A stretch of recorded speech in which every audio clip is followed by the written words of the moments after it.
비문필 선지자 공부하겠습니다. 문필 선지자와 비문필 선지자, 좀 말이 어렵다고 그러더라고요. 근데 이제 문필 선지자는 성경 66권 속에 들어있는 선지자를 말하는 거고요. 비문필 선지자는 글을 쓰지 않은 사람, 글을 썼겠지만 성경에 들어오지 않는 사람, 이런 비문필 선지자라고 말합니다. 차이는 아무것도 없어요. 근데 이제 썼는데 안 들어올 수도 있겠고요. 또 안 썼을 수도 있겠고요. 그렇습니다. 그러니까 무슨 글을 잘 쓴다고 뭐 좋은 목사는 아닌 것이고, 저처럼 이제 글쟁이들은 글을 쓰는 사람이잖아요, 저는. 그렇기 때문에 그런 사람도 있고요. 어떤 분은 글을 안 쓰는 분도 계세요. 뭐가 좋은지 그건 다른 문제입니다. 하여튼, 이제 문필 선지자라고 하는 것은 397년 카르타고 회의에서 성경 66권이 결정되잖아요. 397년에 결정된 것, 사람이 결정했지만 하나님이 결정했다고 믿는 사람들. 그때 우리가 그런 사람들이죠. 그래서 그런 사람이 글이 성경에 들어와 있는 거고요. 그다음에 이제 성경을 보니까 그 시대에 활동했던 사람을 조사를 해보니까 내가 어떻게 조사를 다 하겠어요? 네, 제가 조사를 해보니까 몇 명이 더 있더라 하는 거에 있어서 지금 저는 오늘 이제 남한국 전속시대 비문필 선지자를 2명만 뽑았어요. 다른 사람은 잘 모르겠더라고요. 또 성경을 더 연구해서 또 모르겠어요. 다음에 또 강의할 시간이 있으면 제가 찾을 수 있겠는데 하여튼 못 찾았습니다. 2명밖에. 그래서 오늘 2명만 소개를 하겠는데 첫 번째가 훌다입니다. 훌다는 주전 622년경에 1년을 사역을 합니다. 훌다 기억 여러분 아시죠? 여자 선지자. 여자 선지자가 성경에 많이 안 나와요. 그렇죠? 여자 선지자, 아주 여자 이름이 많이 나오잖아요. 그 사회 속에서. 문화 속에서 여자라는 존재가 주체적인 존재가 아니었단 말이에요. 지금도 상당히 그러지만 예전에는 얼마나 그랬겠어요. 되게 부수적인 존재였죠. 성경 위반이죠. 성경에는 여자를 뭐라고 말해요? 돕는 배필. 돕는 배필이 무슨 뜻이죠? 하나님의 비서. 저의 해석이에요. 히브리어의 해석이 하나님의 비서입니다. 남편의 비서가 아니에요, 여자가. 남편의 비서로 생각을 하니까 문제가 된 거죠. 저도 이 말만 잘하지, 아내한테는 그렇게 내가 하나님의 비서 생각한 적이 많지는 않은데, 제가 좀 죄책감이 많이 있고 회개할 사항이지만, 신학적으로, 성경적으로는 여성은 하나님의 비서로 왔다는 말이죠. 왜? 남편이 부족하니까. 남자들이 주체적으로 일을 해요. 부족해. 그러니까 하나님이 비서를 보낸 것이. 그게 아내라고요. 그러니까 아내의 말을 우리가 참고로 잘 들어야 돼요. 그러니까 판단은, 결정은 누가 해야 돼요? 가장이 해야죠, 가장이. 판단은 리더니까. 그러니까 그런 말인 겁니다. 여자라는 선지자가 그 당시에는 활동하기 쉽지 않았겠죠. 근데 필요에 따라서 여자가 선택될 필요가 있었겠죠. 그래서 그 중에 하나가 훌다라는 여자라고요. 주전 622년이 언제입니까? 남쪽 유다가 지금 멸망 직전, 605년에 멸망하니까 622년이니까 한 20년 가까이 전에 1년 동안 사역한 사람입니다. 훌다의 뜻을 한번 히브리로 내가 찾아봤어요. 쪽제비, 두더지라는 뜻이더라고요. 작은 동물이라는 뜻이에요. 작은 동물. 우리나라로 말로 번역한 쪽제비, 두더지지 작은 동물. 작은 동물이 뭐예요? 훌다가 어떤 사람이다? 작다라는 거죠. 그러니까 아마도 여성인이기 때문에 키도 작았을 것이고 여러 가지 작은 여자, 작은 사람이란 뜻이겠죠. 작은 사람인데 구멍을 두더지 같은 거 이런 보면은 생명력이 굉장히 강하잖아요. 그래서 생명을 살리는 사람을 상징적으로 말하지 않았을까라고 저는 해석을 합니다. 어쨌든 그런 사람입니다.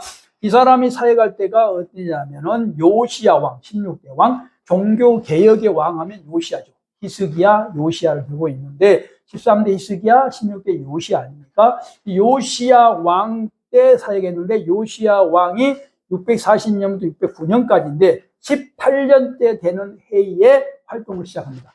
자, 요시야 왕 때부터 사실은 이스라엘이 기울어요. 남쪽 유다가 기울어서 점점점 망하다가 시드기야 왕 때 완전히 망해버리잖아요. 586년에. 그래서 요시야는 종교개혁이라는 것을 할 수밖에 없는 상황이에요. 지금 망했단 말은 매우 지금 어렵다는 거잖아요. 그러니까 요시야 때문에 어려웠고, 어렵기 때문에 개혁을 한 거예요. 그러니까 요시야가 대단한 게 아니라고요. 자꾸 성경 인물을 볼 때 이 사람은 선한 사람, 이 사람은 악한 사람 하는, 내가 볼 때는 잘못된 생각을 한다고요. 그게 아니고, 어떻게 선한 사람, 악한 사람이 있어요? 다 악하고 다 선하죠.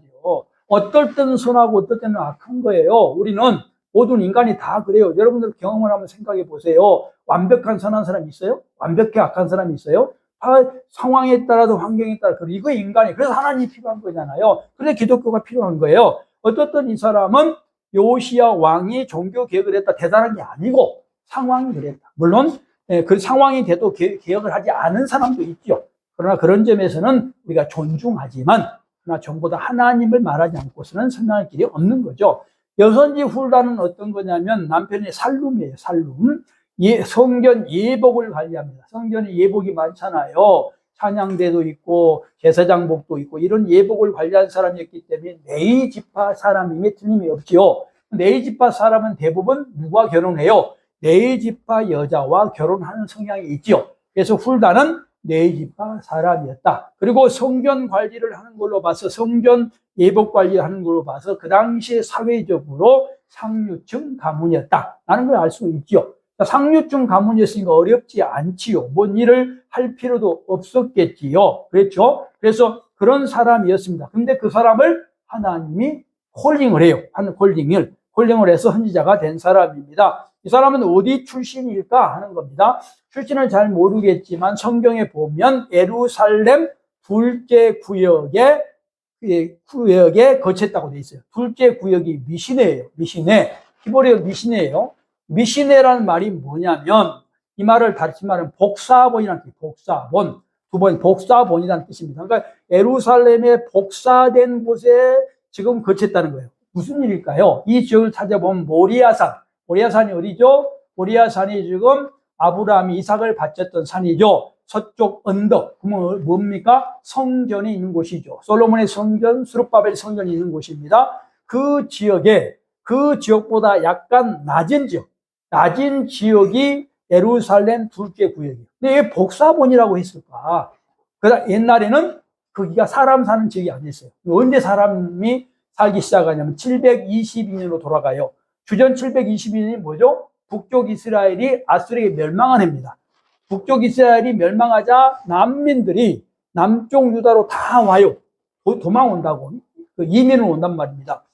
남쪽 유다는 지금 땅이 널널하지 않잖아요. 그러니까 그들을 난민들을 받을 땅이 없어요. 집이 없는 거예요. 그 집을 어디다 짓냐면 예루살렘 모리아산 서쪽에다 짓는단 말이에요. 지어요. 신도시를 짓는 거, 722년에 신도시를 짓는 겁니다. 신도시를 짓고 북쪽 이스라엘 사람들을 받아요. 받다 보니까 어떻게 돼요? 받으려면 넓은 성벽을 쌓아야 되겠죠. 그래서 그것을 예루살렘 둘째 구역, 복사했다. 도시를 복사했다. 그래서 미시네라고 하는 겁니다. 그곳에 거처했어요. 근데 네이지파 사람이잖아요. 그러니까 네이지파 사람이 어떻게 돼요? 다른 지역에 있다가 지금 그들을 가르치기 위해서, 북쪽 이스라엘 사람들을 가르치기 위해서 파송을 받았겠죠. 그럼 북쪽 이스라엘 사람들은 어떤 사람들이에요? 신앙생활을 잘 했지만 남쪽 이스라엘에 비해서 전문성이 떨어졌겠죠. 왜냐하면 네이지파 사람들이 거의 대부분이 어디로 와버렸어요? 여로보암 때 남쪽으로 와버렸잖아요. 그러다 보니까 전문적인 교육을 받지 못하고 약간 부족한 성경 공부를 했단 말이에요. 공부가 덜 된 목사한테 공부를 한 거예요. 그러니까 덜 떨어졌어요. 그러면 누구를 파송해야 되겠어요? 능력 있는 사람을 파송하죠. 자, 보십시오. 바울 보세요, 바울이 목회자, 담임 목사가 되잖아요. 교회 개척을 해서. 첫 번째가 빌립보 교회, 두 번째가 데살로니가 교회 등등 많은 교회를 개척하는데 그 중에 가장 어려운 교회가 고린도 교회였어요. 에베소 교회였어요. 그레데 교회였어요. 세 개의 교회가 바울 당시 가장 어려운 교회예요. 자, 가장 어려운 게 누구를 파송해요? 에베소 교회에 디모데, 그레데 교회 디도를 파송하잖아요. 왜 그래요? 자기가 사랑하는 사람, 공부를 자기한테 많이 배운 사람, 소위 말하면 오늘 같으면 박사학위를 받은 사람을 보낸 거예요. 그쪽에 어려운 곳에. 이게 정상이잖아요. 나하고 친한 사람을 어려운 곳에 보내는 거예요. 힘든 일을 시키는 거죠. 똑같은 거예요. 여기서 지금 힘들고 어려운 일을 누구에게 하도록 해요? 훌다에게. 훌다가 어떤 사람이에요? 능력이 있어요, 없어요? 능력이 뛰어나다라고 생각할 수 있잖아요. 능력 없는 사람 보낼 수 없으니까. 그래서 어떻게 돼요? 요시야 왕이 뛰어난 그에게 622년에 대제사장 hil기야를 성전 수리를 시키고, 그리고 hil기야를 어디로 보내요? 예루살렘 둘째 구역으로 보낸 겁니다. 누구를 만나라고? 훌다를 만나러 보낸 겁니다. 대단하죠? 여자 선지자예요. 여자 선지자인데 요시야 왕이 자기 문제를 해결하기 위해서 훌다에게 대제사장을 보냈다. 오늘날 이해됩니까? 대제사장이 어떤 사람이에요? 대형교회 담임 목사를 지금 어디로 보내? 예루살렘 둘째 구역 복사판에 있는 여자에게 보내서 문의한단 말이에요. 이게 멋진 거 아니에요? 그만 멋진 거고, 요시야도 멋진 거고, 대제사장 hil기야도 멋진 것이고, 훌다의 능력이 얼마나 뛰어났는가를 우리가 추정할 수 있는 거잖아요. 그죠? 그에게 물어봅니다. 하나님의 뜻을. 뭐라고 말해요? 하나님의 뜻을? 너희들은 우상을 버리고 하나님 말씀대로 기록된 대로 살아야 된다. 근데 네 안 살았어. 그러니까 어떻게 된다? 너희들은 지금 징계받는다라고 말합니다. 대제사장에게 답한 거예요. 답한 거. 그죠? 그러나 팩트. 이 말을 붙여요. 요시야는 어떤 사람이에요? 종교 개혁을 하고 기도를 열심히 했어요. 그래서 너 때는 어떻게 된다? 이런 이스라엘이 무너지는 것을 보지 않고 죽는다. 이렇게 말. 나라는 똑같아요. 나라는 어차피 망하도록 멸망하도록 징계하도록 법대로 되지만 너는 안 볼 거야. 그래서 어떻게 됩니까? 요시야는 무기또 전투가 뭐예요? 애굽의 바로 누구가 아수르를 돕기 위해서 돌아오지요. 아수르와는 지금 요시야는 관계가 안 좋기 때문에 전쟁을 해요. 무기또 전투 골짜기에서 죽어요. 609년에. 그리고 어떻게 돼요? 이스라엘이 언제 멸망해요? 605년에 멸망한단 말이에요. 첫 번째로. 609년에 죽으니까 멸망이 전 4년에 죽어요. 그래서 이 사람이 요시야가 봐요, 안 봐요? 안 본 겁니다. 하나님의 계산이 얼마나 정확합니까? 똑같아요. 똑같은데 605년에 멸망한 것은 하나님의 계획 속에 들어있지만은 그러나 멸망을 보지 않는다는 거예요. 보는 것이 얼마나 마음이 아프겠어. 왕으로서. 그래서 무기또에서 죽어서 보지 않도록 했다. 예언대로 된 거잖아요. 이것이 무슨 결과? 기도의 결과. 그렇다고 해서 하나님의 결정이 번복된 게 아니죠. 유다는 어차피 605년에 멸망한 거지만 이런 것을 주신 거다. 이게 뭐예요? 이게 인과응보에 의한 것이고 분배적 공의라고. 분배적 공의.